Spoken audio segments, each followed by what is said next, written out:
El general José Dubigis Díaz nació en la ciudad de Pirayú, departamento de Paraguarí, el 17 de octubre de 1833. Sus padres fueron Juan Andrés Díaz y Dolores Vera. Él fue un hombre de un temperamento extraordinario y en su forma de vida logró reflejar todo lo que el Paraguay hasta hoy aspira.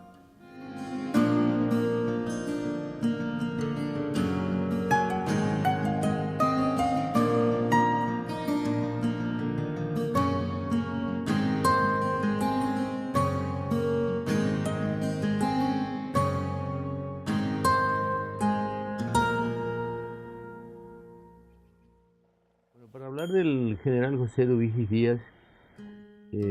más allá de su protagónica participación en la Guerra de la Triple Alianza hasta 1867, cuando fallece el 7 de febrero concretamente, es una tarea difícil por el hecho de que prácticamente no se conocen los recovecos de la vida íntima o privada de estos grandes protagonistas de la historia.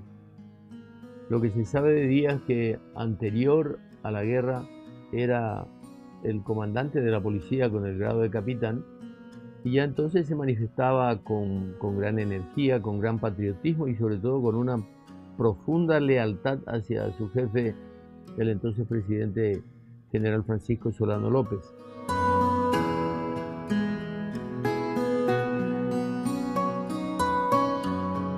En 1852, José Dubigis Díaz se incorporó a la milicia y 10 años más tarde era teniente en el batallón de la policía, donde fue ascendido a sargento mayor y organizó el batallón 40. Valiente y decidido, fue el general más importante del Paraguay en la guerra contra la Triple Alianza. Se recuerda una anécdota de cuando Díaz estaba haciendo sus evoluciones en la plaza de San Francisco, hoy Plaza Uruguaya, al frente del recién formado Batallón 40, y invitado a pasar junto a López, que estaba cenando con altos dignatarios y militares, le preguntó qué haría en beneficio de la guerra que se gestaba en ese momento,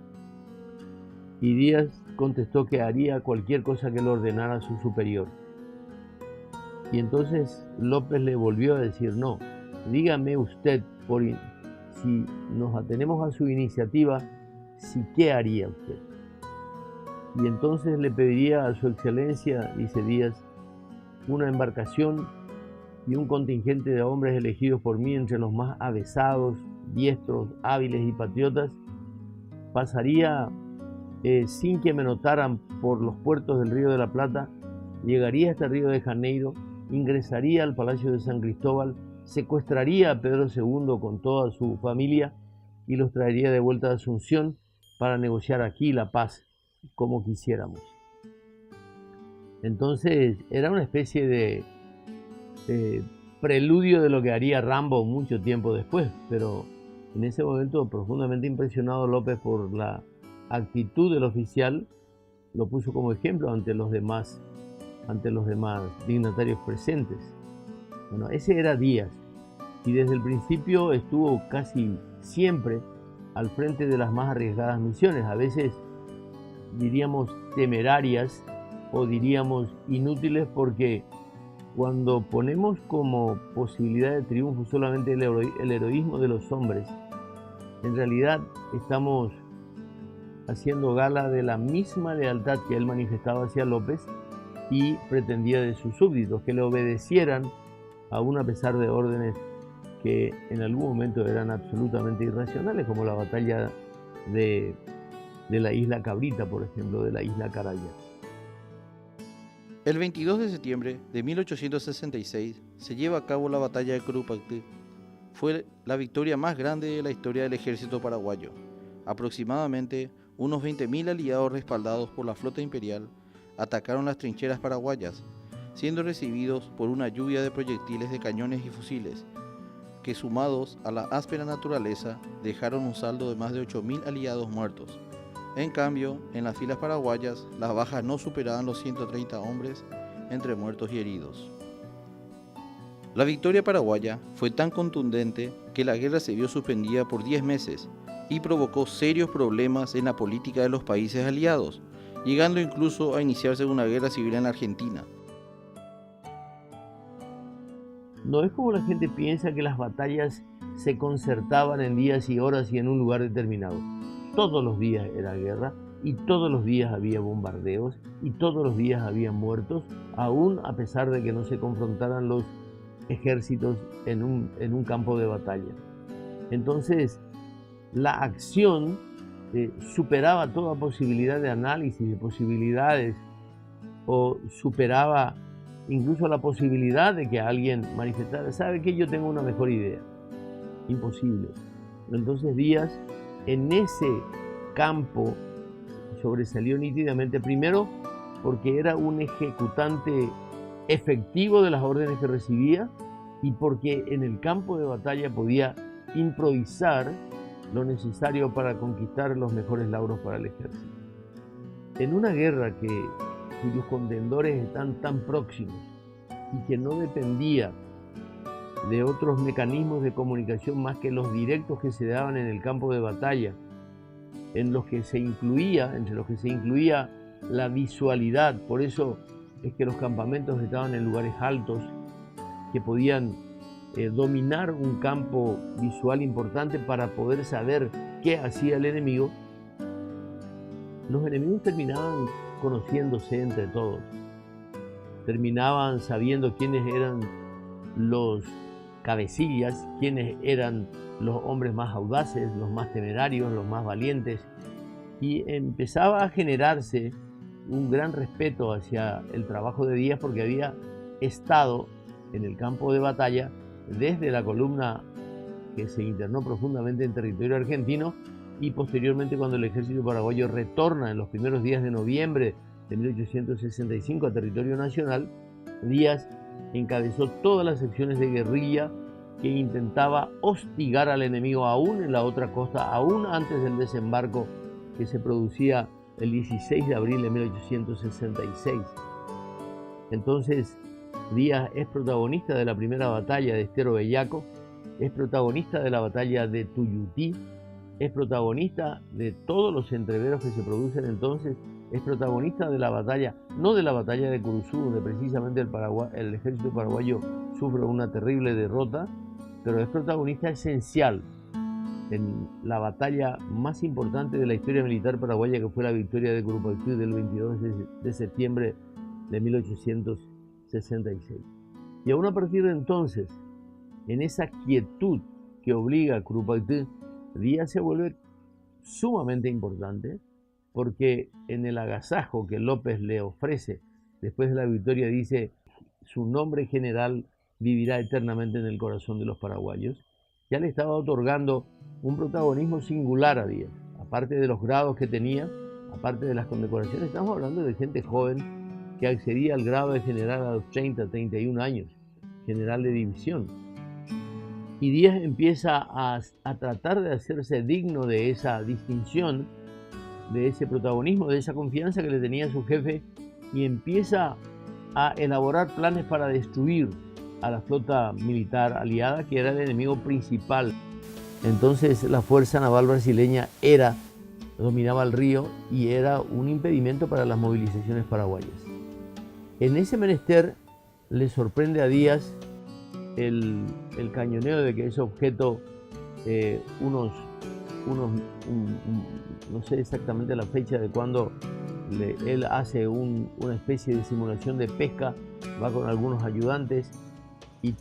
casi todos son alcanzados por un disparo que rebota en el agua cuando la torreta giratoria o cuando la boca del cañón de uno de los acorazados gira lentamente en la distancia y de repente se ve, porque se veía antes que el disparo llegara a Díaz, se ve la humareda y en milésimas de segundo una bala de cañón que rebota en el agua y alcanza el bote de Díaz, y Díaz prácticamente pierde el muslo desde el fémur y es salvado y llevado a la costa por su fiel ayudante, el sargento Joatí, que se llamaba en realidad José Ortigosa, era su nombre cristiano, y lo lleva a la costa y lo salva.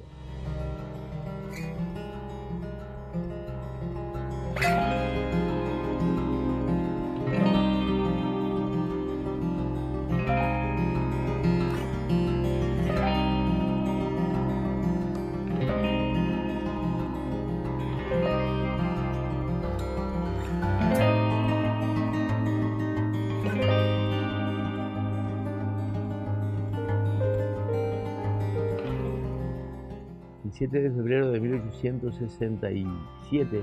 se produce uno de los funerales que recuerda a la de los héroes griegos, dice su biógrafo Julio César Chávez, porque se lo saca del campo de batalla de Curupaytí, de Paso Pucú primero, a través de la selva a medianoche, en silencio para no despertar las iras del enemigo, y cuando salen de la línea de fuego de los acorazados, encienden los hachones, las grandes antorchas que vienen presidiendo el cortejo a pie hasta Humaitá. De ahí se lo embarca en una nave que estaba bajo el mando de un capitán Gómez, llega a Asunción y de ahí se lo lleva a pie hasta el cementerio de la Recoleta. Se cuenta que en muchos pasajes había al menos 2 hospitales de sangre importantes, que era la casa del mismo López en Nuestra Señora de la Asunción y Palma, y el ferrocarril central, donde había otros héroes que habían participado en la batalla de Estero Bellaco y Tuyutí. Pidieron que el cortejo se detenga para que pudieran salir los heridos. Algunos salían llevados en andas en sus propios catres, o otros con muletas, para rendirle un homenaje, el último homenaje a Díaz. Díaz es llevado después, los restos de Díaz fueron llevados al Panteón Nacional de los Héroes en 1938, cuando, derrocado el régimen de Franco, los liberales, tratando de emular el gesto de traer los restos de López al Panteón, llevan los restos de Don Carlos y de Díaz al Panteón. Y entraron al mausoleo y era difícil reconocer en medio de muchos cajones, de muchos féretros, cuál era el de Díaz, hasta que apelaron a la memoria de una anciana hermana del general Genes, quien había estado presente en el sepelio de Díaz, y dijo que el cajón tenía una plaquita, y buscaron la plaquita, que ya estaba prácticamente mimetizada en el herrumbre, en la suciedad del viejo cajón, y pudieron reconocer al de Díaz, y lo confirmaron cuando abren el cajón y encuentran dentro del cajón otro pequeño cajoncito que contenía la pierna amputada de Díaz, porque Díaz había solicitado que él quería bajar a la tumba completo y que se le repusiera la pierna. Probablemente no pudieron cumplir exactamente con su pedido, en el sentido de reinsertarle la pierna orgánicamente, pero le pusieron en un precioso cofrecito la pierna, y por eso se pudo reconocer el féretro de Díaz, que fue traído finalmente al Panteón Nacional de los Héroes.